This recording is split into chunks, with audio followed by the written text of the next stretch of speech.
Specifically, when Third Army rolled through Germany, they wiped out everything from Düren all the way south. And this is one of those dialects that died out in 1943. So there's nobody in Germany that speaks this particular dialect today. So where did this come from? And she's like, well, it came out of the mouth of one of my clients who's 22 years old. And the guy at the end there shit himself. Excuse my explicatives. Okay? Because there's no way I can make that up. There's no way I can make that up. Well, second confirmation point really quick.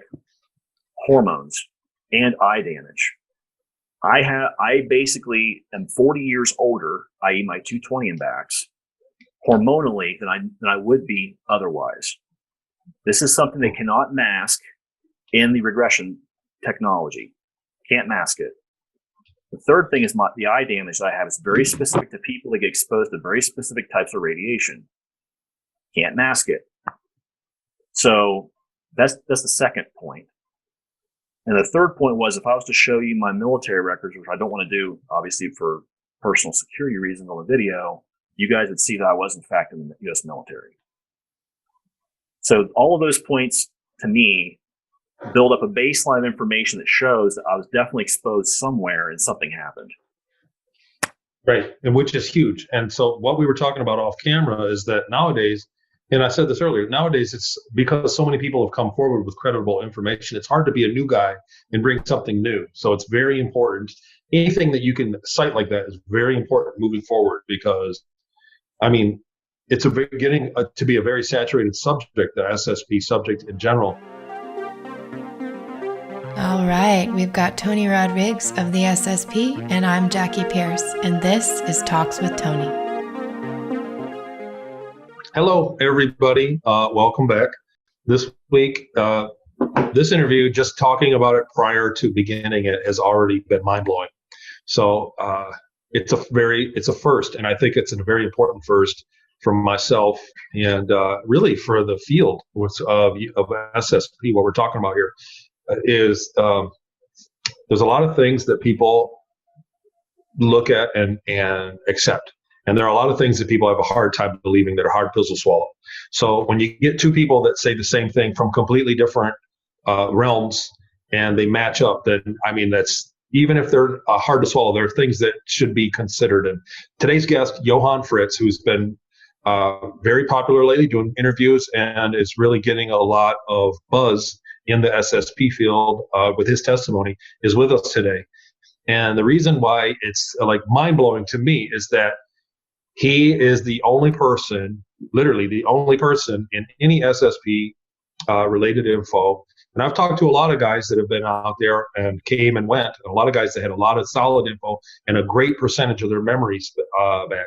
He's the only person I've ever talked to that says he's been to Ceres Colonia. He's worked for Nachtwaffen and did security detail and other things. And I'll read his bio real quick. Johan Fritz was screened as a child for the programs. Eventually, in his teens, put through an MK Ultra mind control program. Same sounds familiar to me.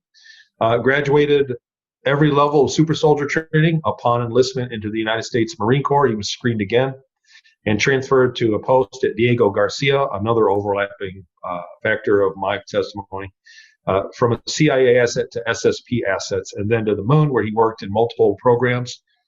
He was an enlisted member of Kruger, which I haven't had anybody on to talk about Kruger either. Yep. Officer in Mars Defense Force, an officer in Nachtwaffen Reger, Dark Fleet, and an officer in the Alliance with 20% of those Dark Fleet forces who had defected. He served a total of 40 years service and eventually made it to the executive level of management as executive officer aboard the USS Patent,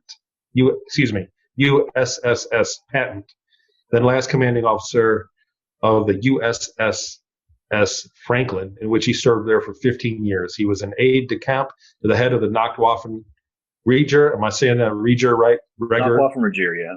Yeah, Reger. And as such, was presented many of the ICC super board meetings, the triumvirate. So, Johan, good to have you. It's been pleasurable. The few times that we talked, I guess you contacted me on Facebook not too long ago with things that you had heard that our testimonies overlapped, and we never really had a lot of time to really sit and go over it all. But there's a lot of similarities. Yeah, it was really strange to talk to James Rink, and he and I were kind of discussing some things. And James is like, "You really need to talk to Tony." Because you guys have like a lot of like overlapping stuff in your testimony and the concerns to Ceres and some of the knock-off and stuff, because you guys are like real close. And I was like, really? He's like, I've never heard anyone say that, by the way. But when he said it, I was like, well, maybe I do need to talk to him. So I started reaching out to you, I think, at one point. I know we chatted via Facebook and some other stuff, trying to make contact. And as you mentioned today, when we started talking about very specific stuff, the series specifically, the stuff that you were showing me and the stuff that we were discussing, it definitely resonated. I'm like, that's definitely what I've seen. So that's interesting. And you know what? Anytime that you have anything like this that takes place, there were a lot of things when I was at the Gaia Studios filming for Cosmic Disclosure. Jay said there were a lot of things off camera that I was talking about that Jason Rice had spoken of, and that confirm. And these are weird things that nobody else talks about. There's just not something that you accidentally, imagine happening or experiencing. These are not things that you accidentally imagine, and then somebody else accidentally imagines it as well. So it's very, for me, it's a sobering thing to hear. And then anybody else from Ceres Colony. How are we doing on leg, Jackie? It looks good to me. Johan? Yeah, I'm good. Okay. Yeah, mine's a little laggy, so if I freeze up, that's okay, I guess. So diving right in, I wanted to ask you, so you 40 years, I guess at what age did you go? Well, I mean, when were you taken and put in? I want to say that right after I turned 21, that's when I actually was put into the SSPs. From what I've been able to gather from other experiencers, that age is extremely critical in terms of not only do they have like the soul level buy-in, but they also have like the age and legal buy-in at that point to bring that asset online. Now, understand something else too, right? So like in your case, you weren't technically probably a military asset, whereas I was brought in under the guise of strictly being a military asset. It's a whole other bailiwick, right? I know a lot of guys who are in the programs who are not military. So you're looking at like, depending upon the group you're in, right? You may have from 60 to 80% or more who are non-military. And that other smaller faction of the guys who are actually doing all the military fighting, meaning you have your support, logistics, admin, all those guys in the background, right? You got guys like me who are up front getting fired at, and in some cases getting killed, regened, and sent back out there again. So you have those two groups that essentially are interplaying in every major secret space program that's out there, first off. Second off, I came in already as an enlisted personnel into the program. So I was already U.S. Marine Corps before I even entered in the SSPs. So they already knew I had a baseline information.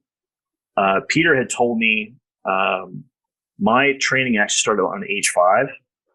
So that would have been in like 1977-ish. And then they started putting me through essentially the MK Ultra stuff, what they call the simulations, which you may or may not remember, when they basically put you in that little simulation of the cage, and they have a guy come in the cage and he tries to attack you and you have to defend yourself. Then they put some little girl back to your right and you have to protect her in the second simulation. And they keep escalating the simulation every time, right? Well, then they put you, what they did with me was then they escalated that and they said, okay, now we want to go through and see, does this person actually have a kill instinct? And that's when they actually started doing the actual, what I would call true MK Ultra programming, meaning like the Delta level programming. So they had the Alpha baseline already in place. Now I can move the Delta baseline in place. And the Delta, by the way, for those people who don't know, that is where the Super Soldier baseline program gets installed. So right. So when I went through an MK program, we got tested and we went through a few things, but it wasn't like that because I was tested and for a whole completely different purpose. There was a catalog of purposes that we were going to do, and it wasn't like I only got one day at the very end. We got one day of programming for actually killing someone. Right. You know what I mean? Where they put in a list of commands, and there was a little song that they gave you on how to shoot a bunch of people and then kill yourself. basically. Right. Was that they gave only one day of that programming, and it was part of the umbrella of it. Like the same way that you went through for combat programming, you got probably very little of the maybe the psychic programming, or very little of anything like sexual programming. But they give a little bit of that in the whole umbrella. I've never been given the beta level programming, which is what they call the sex doll programming. I was never given any of that stuff. I was given what they call theta level program, which is a psychic training. I actually had that. Mm-hmm. Because that's one of the things they screened me for when they brought me in. They wanted someone who not only had the soldier capability, but they also wanted somebody who had what they call the intuitive empathic ability built in. And right. That's why I was screened and brought in the way I was. So if you think about it, by the time I was 12, that's when I actually did what they call the actual certification portion of the super soldier part. Okay. What that looks like is essentially they make you go through each of these certification levels where you're actually put through all 4 levels of training, and you can pass or not pass. Most people that get the baseline stuff can usually pass level 1, right? Peter the Insider made a comment to me. He said, "You still hold the record for doing all 4 levels within 3 years." So that was his term, not mine. I want to ask some very, very basic questions, if I may. Sure. How did they find you at age 5? So here's the way it looked in my school system, right? So this is actually how they found me. And my girlfriend and I talked about this actually this morning, because we both had very similar. She lived in California, I lived in Ohio, but we had the exact same experience. Figure that out. Okay. So when I was in school, yes, I was a bit of a disciplinary issue. But what happened is that they would bring this school doctor in who was more like a psychologist or maybe a parapsychologist. And he'd say, "You know what, Will, why don't you calm down and sit down for a second and let's just breathe in for a second. Let's talk about this." And then he'd pull this little deck of cards out, and he would start pulling these cards out and sticking them on his forehead. He'd say, "What card do I have on my forehead?" And they were Zener cards, by the way. He was trying to get a baseline level understanding about how intuitive I was or not. Now, understand this, right? So the manila folder he's putting all this information in has a red and white striped boundary around it. The sticker does. In the middle of that is written in a language I've never seen on Earth. I've never seen it. That's a big, huge flag, by the way. That means that whoever this is running this stuff or helping run this stuff is not human. Just so we're clear. When I went in the military, the actual shrink who was doing our initial indoc in boot camp pulled that same binder out and opened it. And at the very bottom of this list, where it showed like all my stuff from school, so over 11 years or 12 years, I had an 85% plus accuracy, intuitive empathic abilities with no training whatsoever. And at that point, they were like excellent candidate for intuitive empathic soldier capabilities. So that's basically how they screen you as a kid. And they do this in very innocuous ways. They'll ask you questions. They'll say, "How are you feeling today? What did this person say to you? How did you feel about that?" And this person who's asking the question is also an intuitive empath, by the way. They're listening to your head as to what you're going to say. Are they pulling everyone? So this is in kindergarten, age 5? Kindergarten, yes. And no, they're not pulling everyone. Do you know what flagged you to be pulled?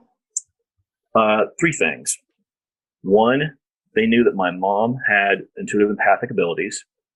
2, my great-great-grandfather was a Nazi. He actually served directly for Albert Speer and Spandau.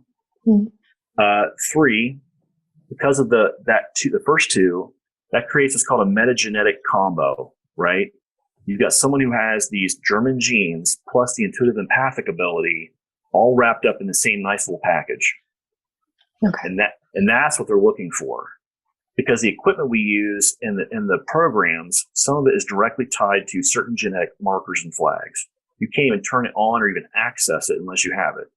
Okay. Do you think if you hadn't entered as a Marine that you would have been somehow taken and involved anyhow? I do. But I would have been in a completely different capacity than I was when I came as a Marine. So understand this, right? So that I already had the super soldier stuff, and I have actual professional military background, right? Yeah. That combination inside the programs is extremely potent. Yeah. Because they know for a fact in a real world environment, your brain is already clicking in that particular direction, and they're watching for it. So when you sign up for that nice little contract to say, yes, I want to join the United States Marine Corps, they go, oh, ding, ding, ding, and they flag you. My last question from things we've already discussed is, where are these simulations you were speaking of? Where were yours done? Do you remember or no? I don't remember the actual place. Yeah. All I know is that I was abducted out of my bed. I know that I was taken to a certain location. And I knew that after this drug kind of started to wear off a little bit, that's when the simulation started. And usually it was in cycles. Like you would fail like the first 10 times, maybe 11 times. This guy would come in. By the way, imagine this picture. Let's say you're 5 years old as a kid, and you see this 210-pound guy come into the door who's wearing a white wife beater shirt, right? And he's coming in and just wailing the crap out of you every single time. You get to a point where you get sick and tired of getting the crap beat out of you. At least that's what happened with me anyhow. Okay. And that's where they're watching for the disposition. So in my folder later on, it said, this person has problems with authority. This person decides to use violence as a tool. This person can actually be trained to kill. Okay. Like all these little flags started showing up in my folder. And this is where it came from. It's like all of a sudden, it's like these guys are basically looking at me, and they're essentially looking at the characteristics. What happens if we push this person a little too hard?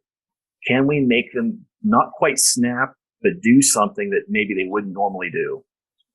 And that's where that MK Ultra programming comes in. I don't know if you guys saw the talk that I did in Vegas, but I actually disclosed what I did at age 8. One of the things we had to go through, and I don't know, Tony, you may not have went through this, but for me, one of the things I went through was they basically had a guy sitting in the corner, had a hood on. I think it was a guy. It may have been a female, but they had a hood on. There was a guy sitting back behind the lights where I couldn't see his face. All I could see was his legs and his hands.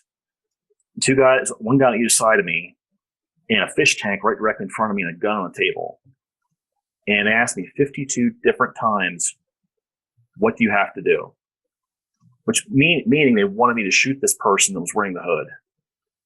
The 53rd time I did it because I got sick and tired of being drowned in that stupid fish tank. That's what we're talking about. This is what happens when they make an 8-year-old finally snap. They finally make his brain finally like do something it normally wouldn't do. And that's where it happened for me. That was the moment. And actually, that's where I gave him my name. The name that I'm currently using, the moniker, the Johan Fritz. Because at that point, up until that point, they called me number 3. And the guy basically told me, he said, number 1 and number 2 have both failed. So are you going to fail number 3? And I didn't want to fail. So next thing I know, they said, when I passed this thing, I checked, when I went to check for the second round, the guy running the test asked me, he said, what are you looking for? And I said, I was looking for another bullet. He's like, you just passed. Mm. He goes, and you also just got your name. Your name is now Johan Fritz. Mm. And that's how the whole thing started for me at age 8, was when that whole progression into the what I call the super soldier side of things started for me was at age 8. Okay, thank you. Yeah, you're welcome. Interesting. So that's, you know what I mean? Cutting right to one of my last questions I was going to say for the end, but it's whenever I talk to somebody else that's another, am I muted still? No, you're here. You're okay. Good. So whenever I talk to somebody else that's another SSP experiencer, one of my questions is, how much in percentage wise do you think you remember out of all your memories there? Because some people really didn't go through much of a brainwash, a blank slating, or, you know what I mean, getting memories deleted. Some people didn't get any taken away. If I had to answer your question directly, Tony, I would say I'm probably somewhere around 60 to 70%-ish. Which is that is a high number. A lot of people tell me 20, and they still can remember quite a bit. So here's how mine happened, right? So when I actually was in the here and now, and I came back, I got out of the Marine Corps. I was basically a functioning alcoholic, a drunk, and I was suffering from really bad PTSD. I wasn't functioning well out in the world. And my sister was working for a woman who was a counselor. She was also she's a board certified counselor and a clinician, but she also was a metaphysical person. And I went to her and I said, I went to pick my sister up, but she's talking. She's like, "You want to get off the alcohol?" And I said, "Yes, I want to get off the alcohol." A year and a half, twice a week, I went and did post-hypnotic regression sessions with her. And then the second half of those sessions would be other stuff that I would have to do with her in terms of me being her client. And that's where all the information, the bulk of the initial information that came out for me came out through those sessions. Over half of that was all program related crap. Well over half. And she would mark it on the papers that I'm actually compiling now digitally. On the side, it would say, well, this is past life. This is current life. And then the third and larger component of all of them was WTF ? Because none of that stuff made any sense in any timeline that she knew about in real life. But yet we're sitting here talking about it, and you and I have some extreme overlap in some of these things. And sure. that's where when you get around people who are experiencers and you start talking about like what I call nitty gritty details, like how does something taste? How does something feel? How does something look? That is something that you cannot make up. And when someone sees that and they see that this other person you're talking to has the exact same baseline of information, all of a sudden it's like, oh crap, okay. So there's still a lot of things that I remember that when I think about and I go, holy shit, that was real. Mm-hmm. It's hard, you know what I mean? Like I still kind of can remember things that I saw and things I went through that kind of I still don't want to accept, Sure. And whenever you prove something right, whenever you come across a memory or some, like you said, an overlap with somebody else, then that just kind of, puts a stamp on it. And it's uncomfortable. It's uncomfortable. It's uncomfortable for people that have not been studying the subject to hear. And it's an uncomfortable thing to hear about yourself. A lot of people say that they remember things. And when they start to really open up their memories, that there's a wall there because they won't accept it. I think because they start to remember things that they are not willing to accept themselves and about themselves. Most people have a lot of self-respect, and they get into they've been in programs where they didn't get much respect, or just different circumstances up there from what they're used to, and it's hard to break that barrier and accept the fact that you lived through that.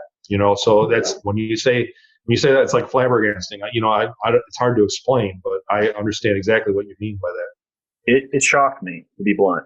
I was not expecting that. So just briefly, I want to touch on the Kruger because I didn't have a lot of contact with them. I was in the Nachtwaffen. I was on a exploratory, basically a submarine that was converted into a spaceship. Sure. And I had no contact with what the missions were. I didn't even know where we were. There was no window I could look out. And I was on that for like 8 years. Then I went to the bigger ship, the Max von Laue, which was like a cargo ship, a trade ship. And I was a cargo engineer.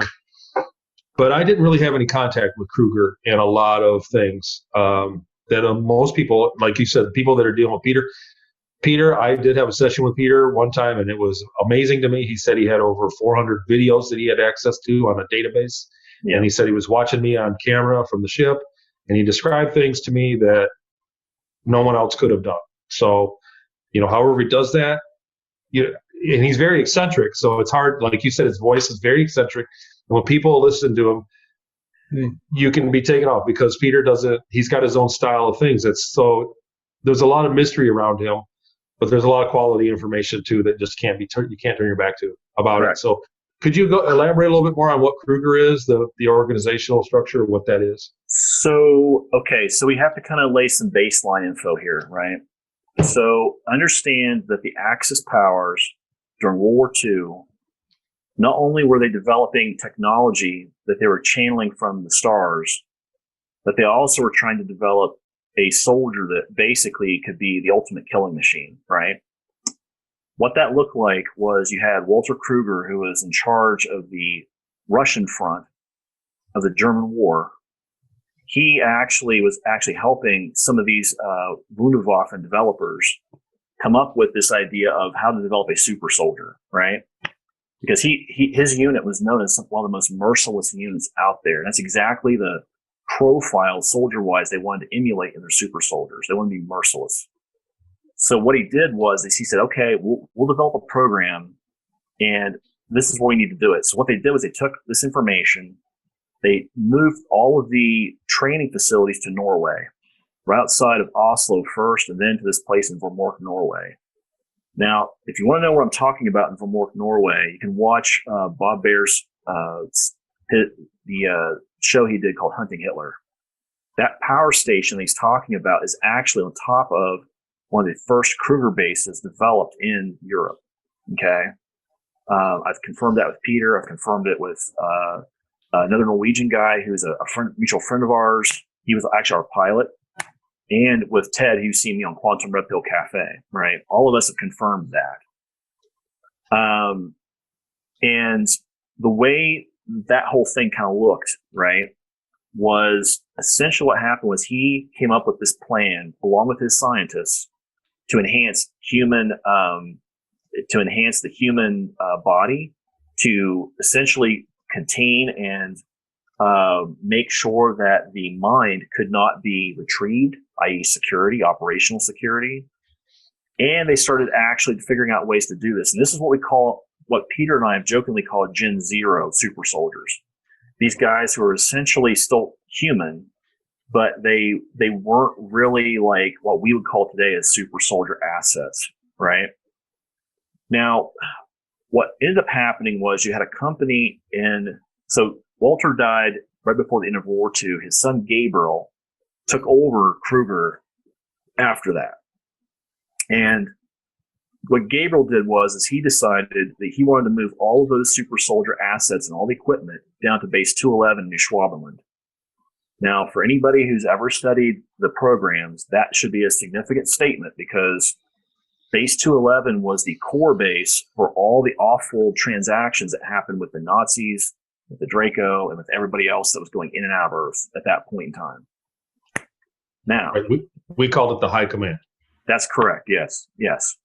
And what happened was that once he got his stuff moved down there, Gabriel was extremely paranoid. He thought that the Allied powers, what would become the UN, and these other countries would actually come after them and seek retribution against them for war crimes.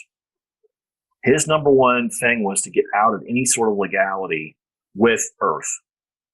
So when the option came available to move to the LOC up on the moon, he took all of his people, all their equipment, all their assets, including some of the access assets from Italy and Japan, who were helping them to develop the cloning technology, helping them develop the actual fracturization technology, all that kind of stuff. They brought all of it up to the LOC. This is right around 1945 was when things really got kicked off, and we call those Gen 1 super soldiers, right? And about every 7 years, a new generation comes out with new technology, new training. They upgrade the old guys if they can, right? But there were some generations that were very flawed. So Gen 1 to Gen 3 is a lot of flaws in that training set for those gentlemen. This is where you start seeing hearing stories of some of these guys that would get trained, and then all of a sudden they would have these weird psychotic snaps. And we're seeing some of this, by the way, some examples of what happens when that training fails or the containment fails out here in the real world. Look at Operation Slithering Snake, right? This is what happened with the MGM Studio Hotel in Las Vegas when the guy fired through the window and killed all those people at the concert.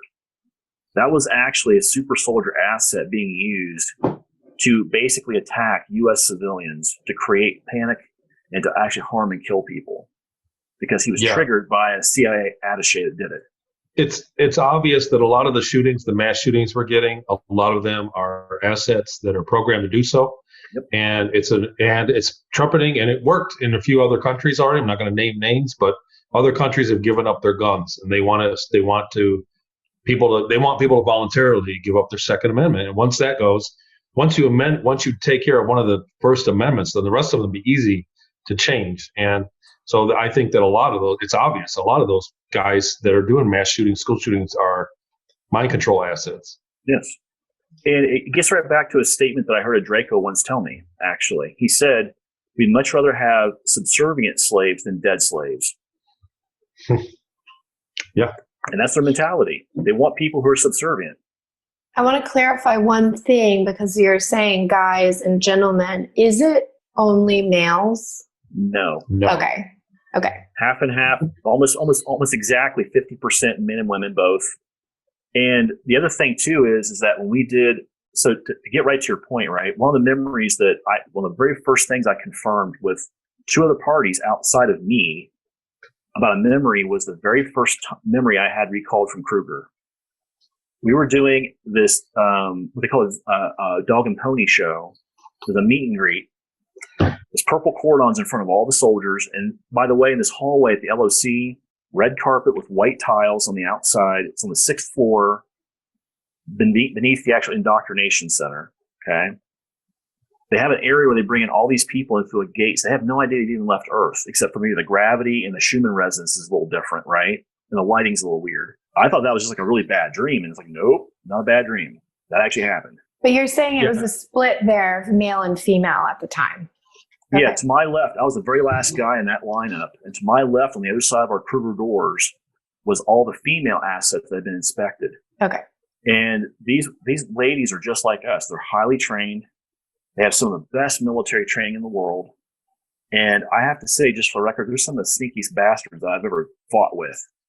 They know how to move around on the battlefield. Make no mistake.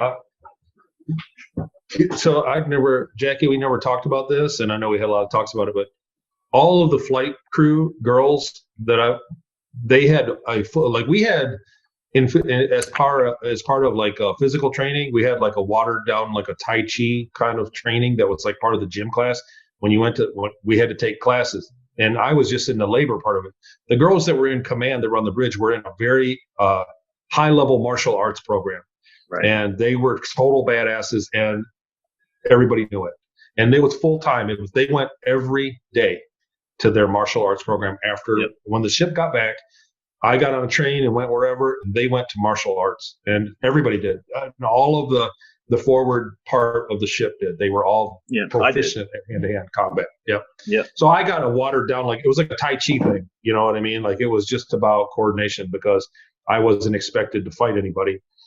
But it was, everybody kind of went through that, as what it was. And I was, I remember being shocked when I first found out that the women were rated as deadly as the men were out there. I remember that. Do you guys think it's accurate to say that more males remember than females?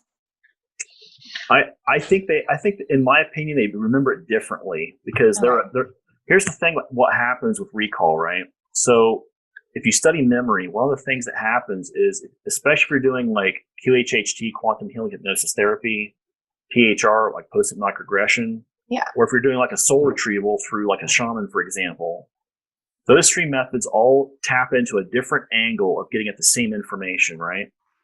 But more importantly, what happens is you're trying to figure out how to retrieve the actual engram, meaning the memory itself, out of the subconscious and actually pull it up so the conscious mind can process it.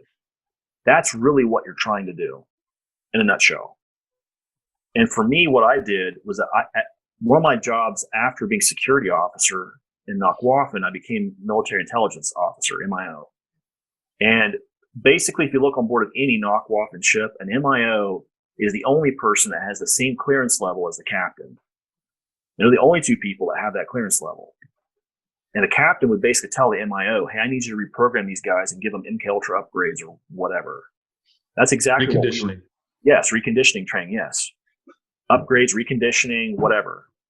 And that's exactly what one of my jobs was to go through, if we had problem people, put them back in a trip chair and figure out what the hell was going on. Why is this asset not failing containment? Why are they failing to do their job? And that's one of the things you have to do. So how does that play a role in male versus female recall? Women associate memories with emotion, whereas men associate memories with trauma, specifically. So, for example, when you're trying to draw up the engram, like for me, I actually, the very first time an SSP memory came up in my PHR session, I had dug my fingernails when I was being blank slated into the palm of my hand. The pain of me cutting into the palm of my hand and bleeding caused me to have what they call a emotional anchor point, which really screws with MK Ultra programming, because they don't want that normally. And I had done it. And what happened is when Connie was actually calling up this memory from post-hypnotic regression with me, I actually clenched my hands so bad I bled on her floor. And that was the exact same emotional anchor point for me with that memory. And all of a sudden, this other stuff just came bleeding right out through it, came metaphorically bleeding right through my mouth onto her paper. So you were asking a question before we started taping, Tony, and I'm going to tell you 3 things that to give you some confirmation points about me. All right. Awesome. One, when Connie did my very first regression, everything was written in German. I do not speak German, but it was written in German. She actually took it to a school I was going to at the time, WVU. She asked a professor there who was not only a history buff, but he was also very, very into studying linguistics, specifically German linguistics. And when he showed it, when she showed him this paperwork, she's like, "Can you tell me what this says?" And he went, "Where did you get this from? What book did you get this from?" And she's like, "What do you mean, what book?" And he's like, "This variation of German hasn't been around since 1943. Specifically, when Third Army rolled through Germany, they wiped out everything from Düren all the way south. And this is one of those dialects that died out in 1943. So there's nobody in Germany that speaks this particular dialect today. So where did this come from?" And she's like, "Well, it came out of the mouth of one of my clients who's 22 years old." And the guy, damn near shit himself. Excuse my explicatives, okay? Because there's no way I can make that up. There's no way I can make that up. Well, second confirmation point really quick, hormones and eye damage. I basically am 40 years older, i.e. my 220 and backs, hormonally than I would be otherwise. This is something they cannot mask in the regression technology. Can't mask it. The third thing is the eye damage that I have is very specific to people that get exposed to very specific types of radiation. Can't mask it. So that's the second point. And the third point was, if I was to show you my military records, which I don't want to do, obviously for personal security reasons on the video, you guys would see that I was in fact in the U.S. military. So all of those points to me build up a baseline of information that shows that I was definitely exposed somewhere and something happened. Right, and which is huge. And so what we were talking about off camera is that nowadays, and I said this earlier, nowadays it's because so many people have come forward with credible information, it's hard to be a new guy and bring something new. So it's very important. Anything that you can cite like that is very important moving forward, because, I mean, it's getting to be a very saturated subject, the SSP subject in general, and it's being attacked. Obviously, somebody is shadow banning it and doing it. So they are looking to discredit us from every angle. And it's very important that some people have memories and connect dots subconsciously with, I don't want to say it like this, but BS. Some people's subconscious connects it. So it doesn't mean that they didn't go. It doesn't mean that they're wrong. But anything that you can remember that supports you needs to be touted. You need to brag about that stuff. You know, the German regression. And I'm curious about the hormones. How do you get checked out for that? So I started having some weird health issues because I was noticing some weird stuff going on, specifically around allergies and hormones, right? When they ran the hormone test, the doctor looked at me and goes, "That can't be right." And at this point, I was I want to say I was probably I was 42-ish. He's like, "You have the hormone levels of an 82-year-old man. What's up with that?" And I'm like, "What are you talking about?" He's like, "Well, right here's your test." Because I can show you the test. Because you're in the percentile that shows for an 82-year-old man. Because that's not normal. Which is, again, 40 years older than I normally would be. And it showed up because I was having some health-related issues. And I was trying to figure out what those health-related issues were, right? I was trying to diagnose my own body, and how having the medical establishment helped me do that, right?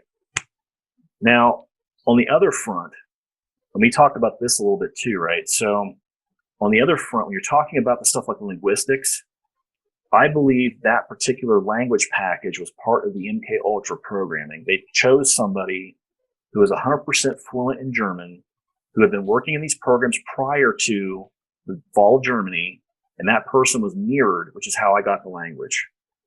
That's what I honestly believe. So, the hell, puppy.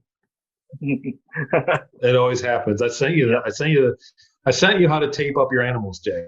Before this, so right. That's okay. So okay, let's get down to, I guess, something very important, and is the picture behind me and your time on Ceres. So, like I said, you're the only person I've met that has any kind of recollection of Ceres Colony Corporation. So, Ceres Colony Gesellschaft is what was painted on the wall.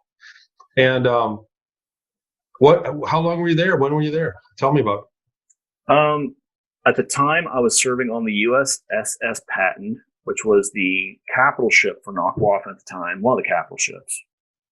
And the old man, the guy that we call the old man, was the commanding officer.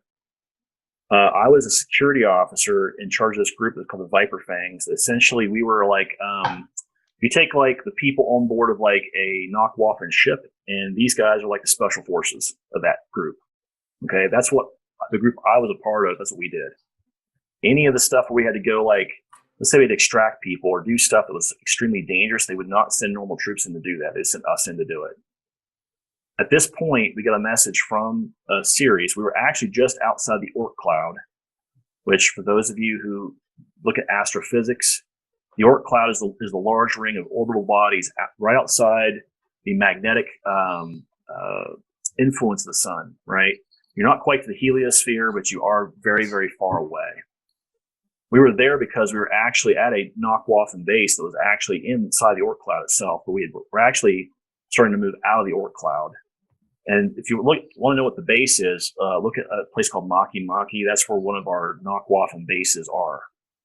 It's a large planetoid that we've built out over the years, and it's actually a defensive structure used to make sure that the Draco and other people can't come in without being verified by one of the programs. At least inside of the Oort cloud. And as we were leaving to get this message from the Ceres Colony Corp, they said, we need some help here because we have a potential security issue that could damage the entire colony. As I said to Tony earlier, Ceres holds a very special place within the entire solar system, right? Even Nakwafen answers to the ICC, technically. Understand that, right? Ceres Colony was given a choice back when the ICC folded everyone back in the early 80s. They said, you have a choice. You can either join ICC or try to make it on your own. Figure out how you want to do it. And basically Ceres said, we're going to make it on our own.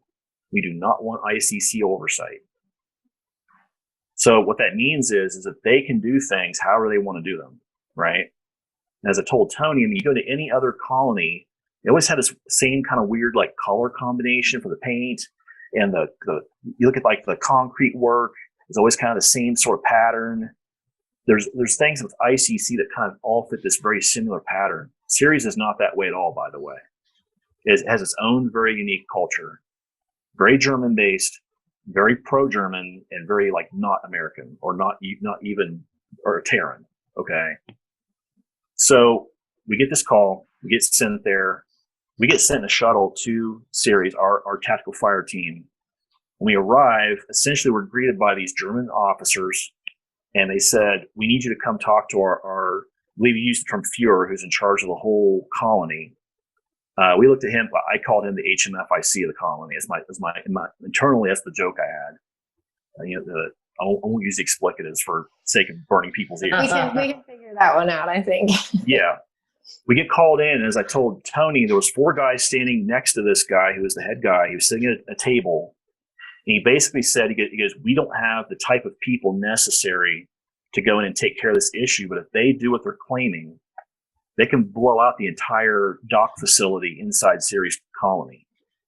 Because they were talking about either detonating an engine or blowing up a ship. Which I would say is a very big place. The hangar, there were several hangars, there were several entrances, but the main military one that I docked on was inside the Alhana Mons crater, right next to it. When you went through those doors, it was a huge area. I mean, it was miles and miles big that ships would fly in. There was a long way of taxiing just before we got to the inside of the hangar. It was a very big place. So for you to say that they could destroy the entire thing, is a very big problem. Yes. So we get told this, and all of a sudden, I have a thing in my ears. When my comm connections back to the patent. The old man basically says, he goes, if you feel that you can handle the mission, he goes, take it. And I said, okay, we're going to take the mission. And we had to sign some agreements on this glass pad, to make sure that what we were doing and what they expected was the same thing, right? This kind of gets back to what you and I were talking about, Tony, about metrics, the whole idea of metrics, right? They wanted to make sure that their metrics were being met in this situation, right? So we get escorted down to this dock area, and there were people standing on the outside of the ship that didn't realize, because think about this, even on their colony, most of the people there were not outfitted with the weapons and armor that my unit had. We were essentially a very heavy armed, full assault force. Like if I come in wearing the stuff I had on, I'm not there to shake your hand. It's my memory that a lot of the things like that were outsourced. So they had a police force there that were armed with some pretty advanced weapons, but they were not armored. They were not. Correct. They didn't have to, because everything was so heavily monitored. There was a camera everywhere, so they didn't really have to. They didn't come into situations like that. They could catch them coming before that. And anything battle-wise, like war maneuvers, was outsourced. And the Ceres colony tended to be a support place. And we got triangle ships in there that got only repaired, but they didn't have much of a space force as far as battleships. The battleships were outsourced, and they were usually out in the Kuiper Belt, coincidentally, is where I remember. We had a lot of storage facilities and ice asteroids that were made out of ice that were hollowed out, and we had storage facility, like warehouses out there in that area that I remember. Okay, so sorry, go ahead. Just so everyone's aware, the Kuiper Belt and the Oort cloud is generically the same thing space-wise. So the Kuiper Belt was kind of more inside where correct. You were saying you were outside. Maki is in a farther over. Yeah, that's correct. Yeah, but you're within the same area outside of Pluto, but not quite outside the heliosphere. Okay. Now, essentially, what happened was they didn't let us walk out onto the gangplank area until we were ready to actually hit this ship, and we watched the video. It actually made us watch the threat video that came from this guy. These guys had taken over the crew. They had somehow overtaken the ship. They killed the German officers aboard the ship somehow. And they basically had said, we're going to detonate the engine on the ship, and we're going to wipe out the whole dock area. And the German officer who I was talking to, he's like, this outcome is completely unacceptable. You need to make that problem go away. And I'm like, aye, aye. And when we started coming out there, the two guys who were out on top of the ship, who were basically scouting what was going on, we took them out immediately.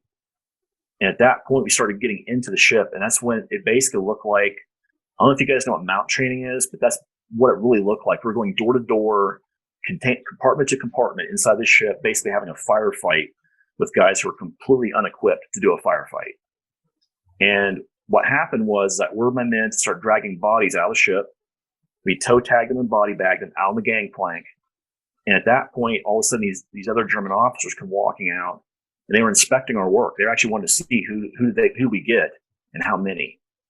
And when we brought the German officers out, we actually carried them out, 2-man carry, out onto the gangplank and set them down. That way, we told them, I said, look, do you want us to give these guys an honorable burial or not? And they were like, well, let's talk about that with our people. You don't have to worry about that, right? But we went ahead and got the ship cleaned out, and they brought a whole new crew in at that point. They cleaned the ship out. They basically brought this whole new crew in, retrofitted the ship, and they said, well, within 8 to 12 hours, we're ready to roll. And I'm like, okay, that's all on you guys, right? Sign off on our documentation. The officers involved were extremely happy with the outcome. My commander was very happy. The old man, the admiral, was very happy with what we did. And we left. But I do remember some very specific things. Like, for example, look at like the amount of air in that colony, very thin. I think you and I even talked about this a little bit. Mm-hmm. It's almost like there's like areas that are very, like, if you weren't in armor, like our armor provided some air, but you could almost, if you weren't in armor, you might consider it very hypoxic. And something else they did too, they split the water there, the ice, into hydrogen and oxygen for rebreathing purposes as well.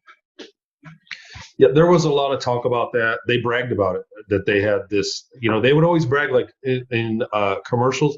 When you would when you're walking through town and you see screens, they were always bragging about how great the air was, that there was air cleaning. But what's true is that hangar area that was very huge had the doors malfunction and left it open to vacuum very often. It happened all the time. And it let air leak out and they would pump air back in. And it was such a big place that you could make it 3-4 days with the door being cracked open. Right. And we would always kind of thin, we'd walk, and then we'd get that picture behind me. At the top of those steps were revolving doors. And when you went through the revolving doors, you would get into better oxygen, kind of pure oxygen environment. And those first breaths were amazing because you'd see colors and everything. And you kind of would wake up out of a hypoxic thing because the entire hangar bay was low on oxygen most of the time. Sometimes it wasn't, but it was very soupy air. And there were places that you went, like in towns, they worked on the oxygen, like in the more, like in the marketplaces, there was a good oxygen. But so let me ask you this: how long were you there total? Do you think? Maybe 3 days, 4 days max. So did you make it to the red light district? No, we did not. Actually, we weren't permitted to leave our barracks. Actually, so they were compartmentalizing the information too. They didn't want to contaminate the information. The only time that we ever interfaced or saw anybody who was not of our unit was that day that I told you about, where essentially what happened was when we first arrived, they're like, you know what? You guys go get some food. We'll take you down to our local, like where everyone eats, and you guys can actually have a meal. And when we're ready, we'll call you back in and we'll actually start this mission, right? So we go down there and we're sitting there, and all my guys are sitting at what they call pre-designated tables, right? They had security people watching everywhere we sat. They were listening to everything we said. They were watching everything we did. And as I'm sitting there, I happen to hear these guys sitting next to me talking about this alternative history timeline that they were taught and believed happened on Earth. So, for example, they believed that the Earth had been destroyed by a cobalt bomb in like 1949 or something. Very common story. It's told both on Mars and on Ceres, right? Which never happened. But they used it as a way to keep all the slave labor and the lower castes in line. That way they told them, basically they said, you don't have an out. You don't have a way to go back. Yeah. So we were aware after a certain time they would tell you the truth about it. We were aware of it because we went to Earth we took cargo back and forth to Earth. We were aware. And the general consensus was this, and it's funny because I've always had this kind of thought in my back of my head, like this rule in the back of my head was the general consensus that the only thing they're doing because even the kids there that were in school kind of caught that alternate theory. And when they got to a certain level, like when they enlisted, because they pretty much all did, when they enlisted and they got to a certain rank or whatever, and they had the big reveal that Earth was still there, they said that they had a lot of problems with that. People had to be reconditioned because it taught them to not trust the authority. Like that was a big thing. And a lot of people had a really hard time with that, being lied to whole life, and they taught them. So we always talked about it, that it was better to just let people know, teach somebody something from the very beginning so that there is no reveal and they would trust you. But that just wasn't the way, because people that did not go into the service or did not go far didn't need to know. And that's how they kept it. And that's where that separation of information comes into play, right? Yeah, those people who are in the actual military service or in the German service who knew, the people who essentially were what we were calling the lower caste, your slave labor, your folks that did like all the maintenance, the people really had no civilians. Exactly. The people had no need to know were essentially told this other narrative. And the same thing happened on Mars and some of the colonies there. We were never allowed to talk about anything that happened on Terra at all. And what happened is you couldn't even wear, like we would have to shower a very specific way before we even went into certain colonies because they didn't want us smelling different than the colonists who were already there. If that makes any sense. Because they could smell it. Well, I'll tell you what, there was also, it was very illegal, but there was a bootleg industry, and I've talked about this before, but there was a live bootleg stream. Guys on the main cargo bay of our ship had an inn, and we would go to Diego Garcia, and that's where we went. Whenever we picked up cargo on Earth, that's where we got it. And we would drop cargo in South America too, but they had an inn with the officers. CDs, they had music, there were VHS movies, there were books, all from Earth that they came, and there was a huge bootleg business. I don't know if they were saying it was from the past or whatever, or if people just kind of, I think underground, like the urban legend side, people knew the Earth was still going. Yep. And it was like like a fraternal secret, and everybody went along with the lie that it wasn't. But there was a lot of, shall we say, contaminated information about that people talked about. There was a very large underground black market for those products. And I mentioned this earlier where I said, when Peter and I had chatted, there were certain things I really liked. For example, again, cigars, right? You don't find cigars off-world normally, but they had a huge black market for anyone who enjoyed having a smoke. So if that was something you enjoyed, you figured out a way to trade for that on that black market tier system. And that's where stuff like, cigars and alcohol and all kinds of stuff, cigarettes, or even other stuff would come into play too, So there were a lot of criterion as far as what could be exchanged and what would not be exchanged. But the big thing is that someone was meeting a need that was up in the programs, and they were meeting that need by exchanging for it on Earth and then exchanging for it with this other person up in the programs because they wanted it. Oh yeah, it was big bucks for sure. Couple things. So we're moving forward. I mean, this is kind of like thrilling to me to hear a lot of the same stuff. Like you're saying things in a different way that I've ever said them, that it makes me remember what it was like. You know what I mean? Like these are things I always say, like it's hard to remember, your 15th birthday party. But if you talk to somebody else that was there at your 15th birthday party, you begin to remember things that you have forgotten. And it's kind of like that. It's a great experience. I tell you, it's the first time it's ever happened to me like this on this level. So it's really cool to hear you talk about all that. Did I answer the question on Kruger, by the way? Did I answer that completely? You gave a good background on Kruger. Yeah, that's great because I didn't have a lot of experience with them. I guess at the core, they're a mercenary unit, by the way, just so we're clear. Right. Kruger is called Kruger Mercenary Corps LLC. They operate from the moon, and they get exclusive contracts from the Triumvirate, the ICC Super Board. That's who hires them out. And there's also some elites on Earth that hire them out too. But did the Super Board have a symbol like a triangle with a red triangle with a gold triangle around it? What I remember, there was a triangular symbol that was used, but they also had another symbol that was used as the public-facing symbol, which looked like a weird, like I almost want to say like a Tau cross, but it wasn't quite a Tau cross inside of a circle as well.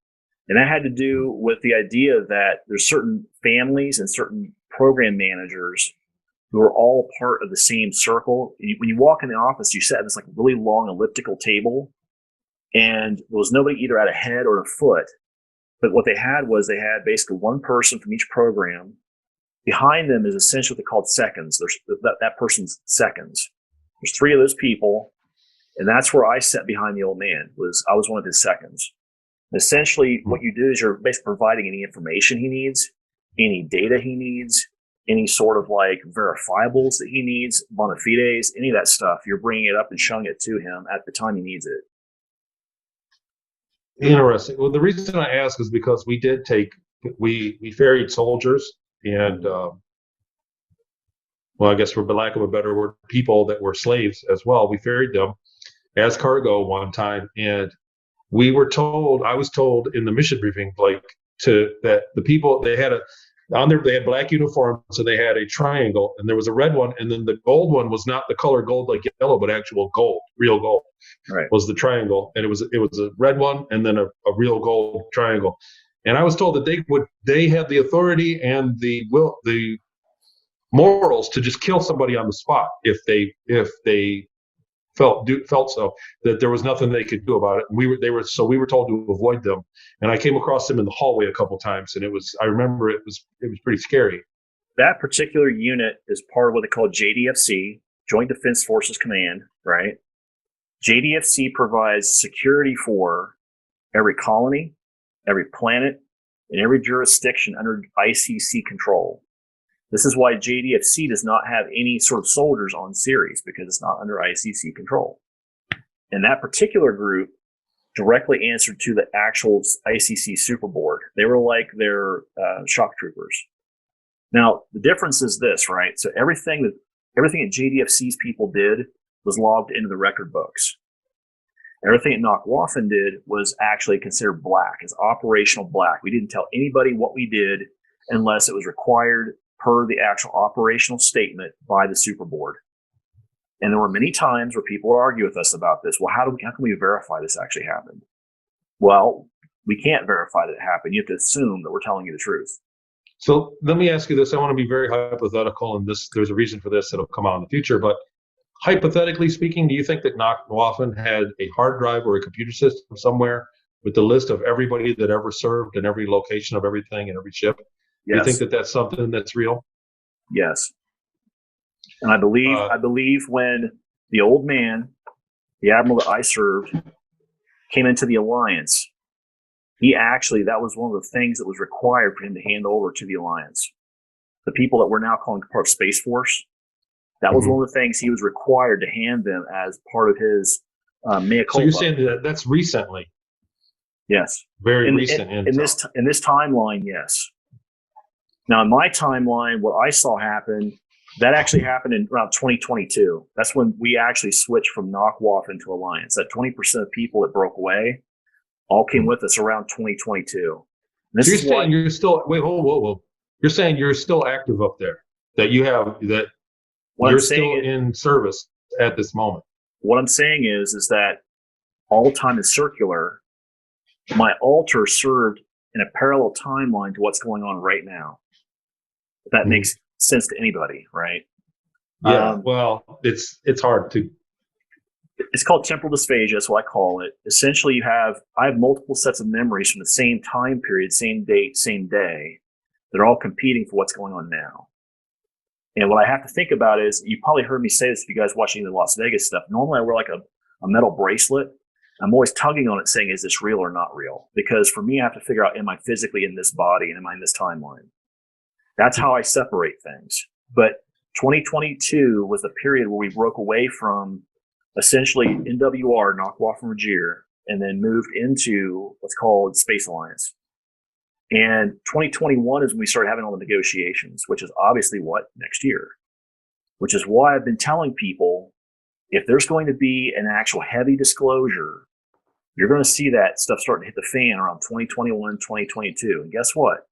Other people have said this exact same time window, because everyone's being told this, because exactly what you just said, that hard drive, they're considering disclosing all those records out in the public and putting them on a server somewhere. And the thing is I guarantee you, when that stuff hits the fan, there's going to be a lot of people who'll be shocked at the fact that they were even in service. So I have to ask you a question. Good. Go ahead, Tony. I'll go after you. Well, I was just going to say that I'm not on that list.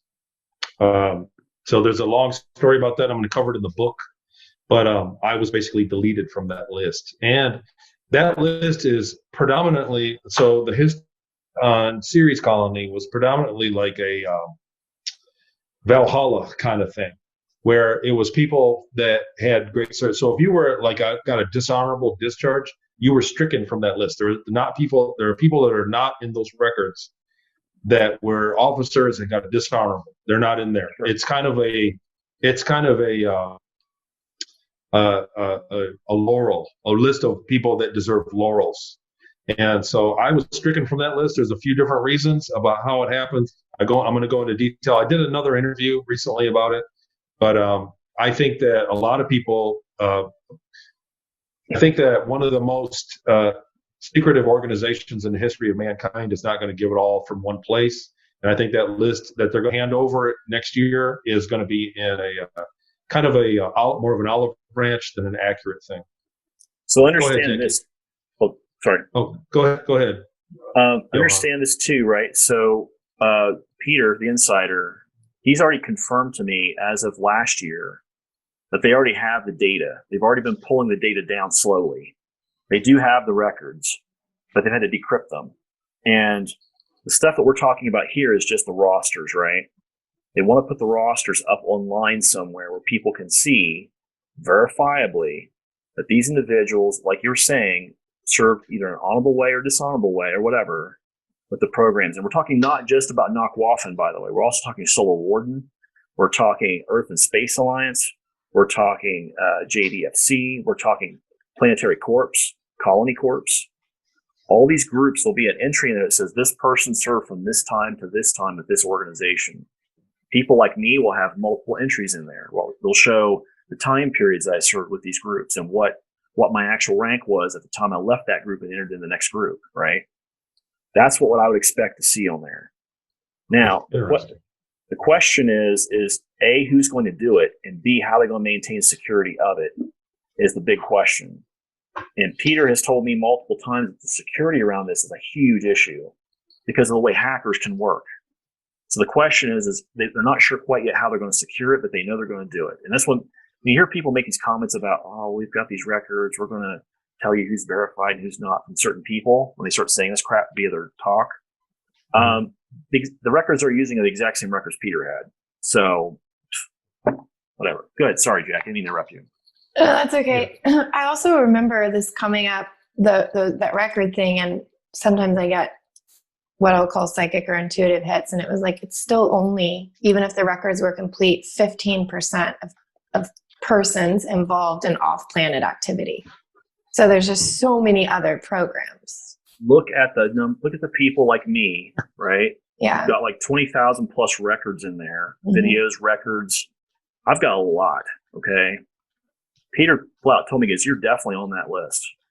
And the reason why these individuals like me would come up is so that, let's say that all of a sudden they have this list of people, the governments of the world can then pull these people aside and say, we need to chat. We need to have a chat with you about what you remember, what you know. Can we talk about this?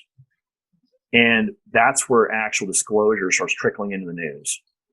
Because all of a sudden you start having people like me show up at a news conference telling the world, oh, hey, by the way, we've got colonies up there. And here's the technology we have. And oh, yeah, aliens are real. And yes, your news service is kind of screwed. Sorry. It's also a way to monitor what's disclosed, because then if you're not on the list, it's like, oh, well, you're not on the list, so it's not valid. And there's, correct. Yeah. It's, right. I think it's very calculated and planned. That was my. But what they want is a voice. They want to give a voice to these people who were abducted. And in many cases, like me, were probably military service members. And they want to basically use them as this, you know how it is, even with military services, right? You bring these guys out who are highly decorated. They're highly, in these programs, these guys are highly looked at as being I've had instances where people knew me by name and didn't even realize, I didn't even know who they were. Yeah. But they knew me because of my exploits, right? And that's exactly what we're talking about here is when they rattle off this list of stuff, they're going to say, well, this person served in all these programs and he's an expert, quote unquote. And I would venture to say most of the people on the list will be articulate and level-headed and these kinds of things. So I think it's a controlled list. Yeah. Sure. I had a different question if I can remember it. Oh, do you guys think the Ceres colony is still there? This is a psychic question. You do? Do you, Tony? Some people say that, I hate to name drop, but all the other very credible psychics have said that Ceres colony was turned to glass. When people send me, videos on it, and if I would hope not, because there's a great amount of people there, innocent people, women and children, and just civilians. It's not exactly a military place. Even though they had slavery, they had a lot of other things. I don't feel that loss of life would be something to be happy about. So in my heart, I'm really hoping that it's still there. I really don't have any proof one way or the other. So the last time I was there was 2000. Here's what I will say in terms of the psychic question you were both asking, right? One, when it comes to people using intuitive, empathic abilities, psychic abilities, I've worked as a psychic for a while. Channeler, medium. One of the things you've got to keep in check is your ego. And a lot of times when people bring up this idea of Germans or Germans who came from Nazi families, the ego gets really inflamed. So I wonder when people make those statements, how much of those statements is really ego? Because there's stuff going on back there where they have like heartfelt grievance against this group of people, even though if you look at like 99% of the people on Ceres, none of them were in World War II. None of them. So the fact is because they're associated with a certain family line or a certain country or a certain ethnicity makeup, immediately they're targeted, right? So that would be my answer to both parts of that, is that I think part of that may be ego. We're not going to know until the records actually come out, the full records actually come out. And when that does come out, that's where you're going to see people like the UN and ambassador groups actually being sent up there to talk to them and say, look, we want to normalize relations. We want to talk to you guys. And we want to make sure that we can actually have some level of interchange with you guys to get you guys back in the fold. We want you guys to be back in touch with Earth. I can tell you that Ceres colony, if it was, I'm going to throw some big ifs here. So if it's still there, which I think it is, or if it was destroyed, by warfare recently in warfare, okay, is not going to go away, because once we're start to really mass colonize the solar system, it's just too valuable. It's like Hawaii. You can't not have a major superpower inhabiting Hawaii. Like I was talking about the Hawaiians want independence. They'll never get it. It's too strategically valuable of a place to give it to a small place. So Ceres is the same thing. It's a giant body out there with infrastructure built on the inside of it with water, with a great deal of water, underground oceans there. So it's too valuable to just let sit there and do nothing. And it's right around the corner from both Mars, Jupiter is close, and the asteroid belt, which are all, you know what I mean? Well, like prime, it's prime real estate. You've also got the Belt Corp, which runs that whole belt. And that Belt Corp, for those who don't know, it's its own entity. It runs underneath the ICC. They're a group it's actually controlled by the ICC, and their job is actually mine that whole belt. And as Tony, you probably know it, and I've seen it. ICC and Ceres, they're very, very tempestuous about what area they allowed to mine and who's allowed to mine around them. Right? They're very, very picky. If you're a what they call a Belt Corp person, and you're trying to mine metal out of a certain asteroid and you drift close to Ceres, you might be dead. So, well, there was a lot of railing. That was another thing that was kind of in the news, and they about permission, that they would not give it, and when they did, they were very high priced about it. They were not. Whenever they crossed paths, it was kind of like they charged double. That was what I remember. Hello. I think you should show that in the video, Jackie. Sorry, she was like screaming to come in. Give her a cameo appearance. There she is. This is my alien. That's right. She's sorry. like, I want to see my mama. There are certain parts of conversation she has to come in for. Sure. Interesting. Yeah. So I remember that. And I also about the way that we did not have access to much of the asteroid belt, that Ceres colony. They talked about it, and it was something that we felt like belonged to, we should have had access to more of it. And especially some of the larger ones. And they said they were unsafe. And then there were times when accidents would cause asteroids or micro asteroids to come towards Ceres that were from mining accidents that they were legitimately pissed off about. And it was the same kind of thing that we see in the news here, like when they had propaganda, to make you not like somebody. They just kind of tout the same thing. The Ceres propaganda was the same kind of thing. Like, this asteroid came here from this corporation. We should not have done that. And they would just kind of beat the same dead horse for a month about it. I remember incidents like that. Interesting. Can I? I got one more because we went over this, we glazed over it, and I want to go back to it about that. You said time is circular, I believe. Yeah, it's not linear. Correct. And also, to understand this too, right? So the timelines that we're currently seeing that are active, those are the timelines of highest probability. This is where Orion's cube technology, looking glass technology come into play. Yeah. They're looking at the highest probability timelines based on the decision tree currently in place for people collectively or this person individually. But go ahead. Right. And I think it was artificially played with lately, by the way, but that's another conversation. It has been, yes, multiple times. Yeah, there we go. Almost too much, though. Like, it's like really messing up the hologram. But okay, so let's say that you said there is a part of you split and still out there. Just to use, it's in a parallel timeline. Yeah. insert there, yes. It's hard to talk about, but if you bring in the notion of a sort of oversoul, do you believe in theory that if you wanted, you could connect to yourself in that timeline, maybe in like a regressed state or something? Actually, that's more than a probability. That's actually reality. There's a term that's used. So let's talk about this idea of what happens in some of the programs for a second, right? So in order for you to be in the programs, they do a process called fracturization. It's part of MK Ultra. The reason why they do it is so they want actual information containment about whatever it is you're being trained in the program. They do not want that being shared with other people. If another alien group gets a hold of you, they can't extract it unless they happen to have the necessary keys to unlock that part of your brain. That's what fracturization is, right? Secondly, the Japanese and another alien group that I can go into if you guys want later on basically figured out how to copy parts of the human mind that called the essence, and they could also copy the entire human mind, the essence, to what they call a sleeve or a clone. This is where Kruger actually used a lot of clone bodies. And what you're talking about is this idea of, would that particular part of the essence go back to or connect to the body that's currently the original soul, right? The answer is yes. The Japanese found out through experimentation there's this process called rehoming. And what that means is that let's say like this body, my 1.0 body would be in cryostasis.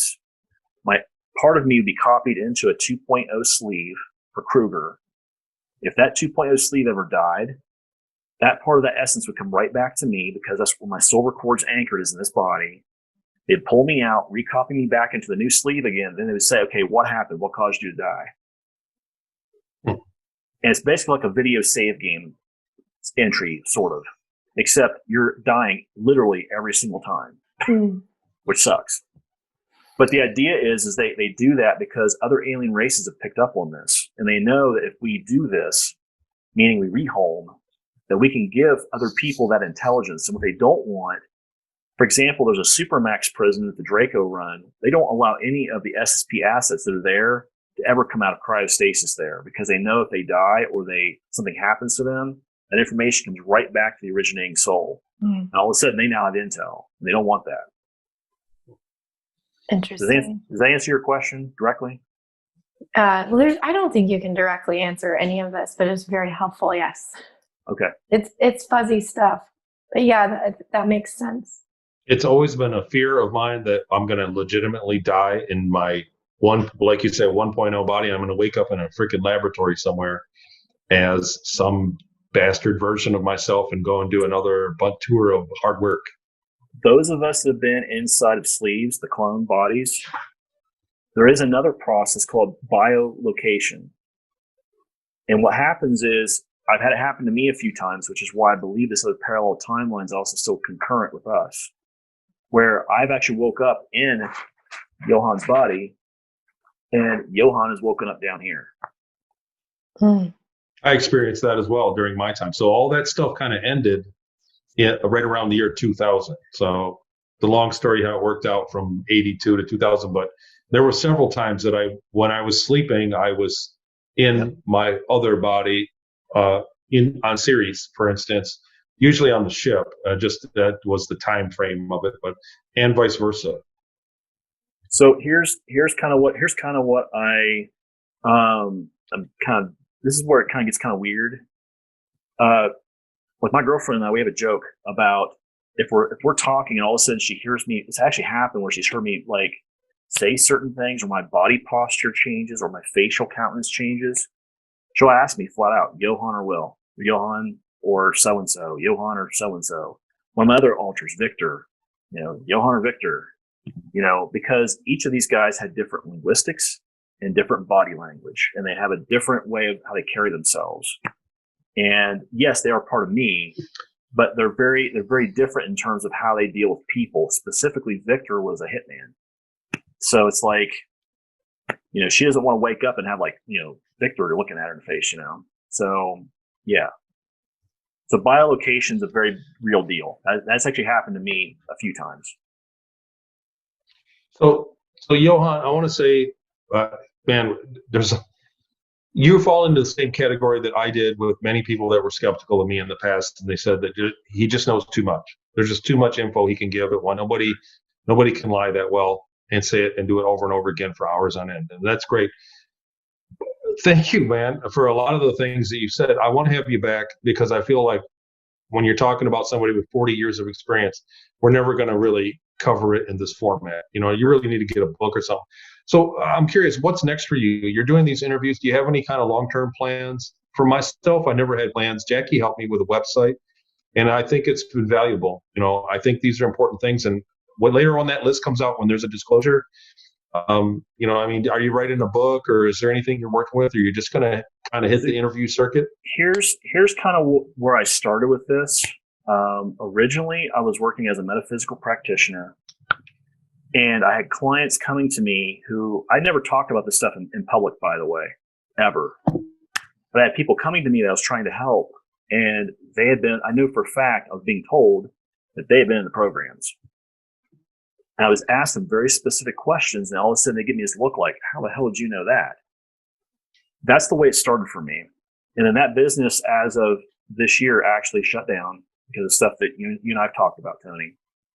And what I've decided to do was that I said, you know what, I'm still going to continue talking about this subject because I believe there are many people out there that need help. They're not getting it. And as my old psychology professor used to say, hurt people hurt people. So I need to make sure that if people need info, I'm trying to get it to them in the best way I can. Now, yes, I have taken the notes that I had from Connie and some of the stuff that I've had since then. I am compiling it into a document for a book, and I don't know if that's ever going to happen. Who knows? But yes, that is sort of in the works. And I have decided that, I will be talking to certain talk circuits, TV shows, if they're willing to discuss things with me. Like you mentioned Gaim earlier, they reached out to me. We've been kind of chatting about some stuff, and I haven't heard anything back from them, just so for transparency purposes. But the idea is that I really feel like this information is something that is extremely critical in the time frame we're in, because if we don't come to terms with what these individuals have done to us, collectively speaking, it's going to continue. And that to me is a problem. That's why I said this before on Ted's channel. I've had people from both the Biden campaign and other people talking to me, asking me, what kind of policy letters should we put together in terms of helping people if this ever comes out in the public? And this stuff for me started back when I very first came out. One of these guys reached out to me, and he was a senior policy advisor for Biden. He's like, look, we're not saying that we're going to win. He goes, but I want to know how I advise my senior, meaning, obviously Biden. If this ever hits the news, if it ever hits the public, how do we handle these certain subjects that you're talking about? Can you help us write policy letters? And I did. I actually sent him a whole ton of emails about how this particular policy should be handled. He sent me back a compiled document saying, this is how we're looking at it. Does this look right to you? And I agreed. And he's like, well, good. He goes, just so you know, all the seniors have watched some of your videos and are very concerned. Not necessarily that you're lying, but they actually, there is some truth to what you're saying, and they believe what you're saying. And it's raised a lot of eyebrows because there's certain things you've said that can't be made up. And when they said that, of course, these policies now come into play, right? Well, I would say that don't trust these interviews, because I've learned that a lot of mine have been taken down. I've done over 100 interviews, and seriously, like 20% are gone. So they can get rid of your video. So I know it's easier said than done, but I would say get a book, or at least something rough drafty down and out, like maybe a PDF kind of thing. Now that you've talked about it, I'm going to work on a timeline show, and I want to get like a PDF out of my timeline as an example. I'm going to be working on that. I talked with somebody today, and so we got to get going. We don't have a ton of time left, and thank you so much for coming on here. I know you've been busy. Yep. Thank you guys for having me on your show. It's awesome. I appreciate talking to you guys. Yes, I'm happy to come back. And thank you to everyone who's supporting Tony and Jackie on the show. You guys are awesome. Thank you. Thanks for that. Thanks. It's been going well. So I'd love to do anything. If you keep me, I'm available too, because like I said, we're the only two people out there that have spoken of Ceres colony, and I think we should let people know. I think it's an interesting subject, and I want to talk to you again very soon because it's neat to reminisce for sure. If you guys are interested in looking up some of this program information that I've talked about, James Rink and I put together a video. It's called SSP 101. We put it out on YouTube. James actually has it ready to be put up on other streaming formats as well. And basically it goes through and it breaks down all the programs essentially underneath what they call the umbrella program of Project Omega, which is what started all of this stuff. And he and I, we go through that with another group called Physic, where they were like handling all the questions and we were the ones doing the talking. He and I were doing all the answers. So if you guys are interested in that, it's on Super Soldier Talk on YouTube. And I will link it. I will find it and link it for everyone. Thank you. That's very helpful. James did an awesome job with putting the actual PowerPoint together. And I helped him refine some of the info. And if you're interested in that info, I'd start there first. And then, like I said, if you guys have any questions, feel free to reach out to me as well. Johan Fritz, JohanFritz, SSP @protonmail.com. And I'll add that also below the video so people can find you. Thank you so much. It's very helpful. Right on. Thanks, bud. We'll see you later.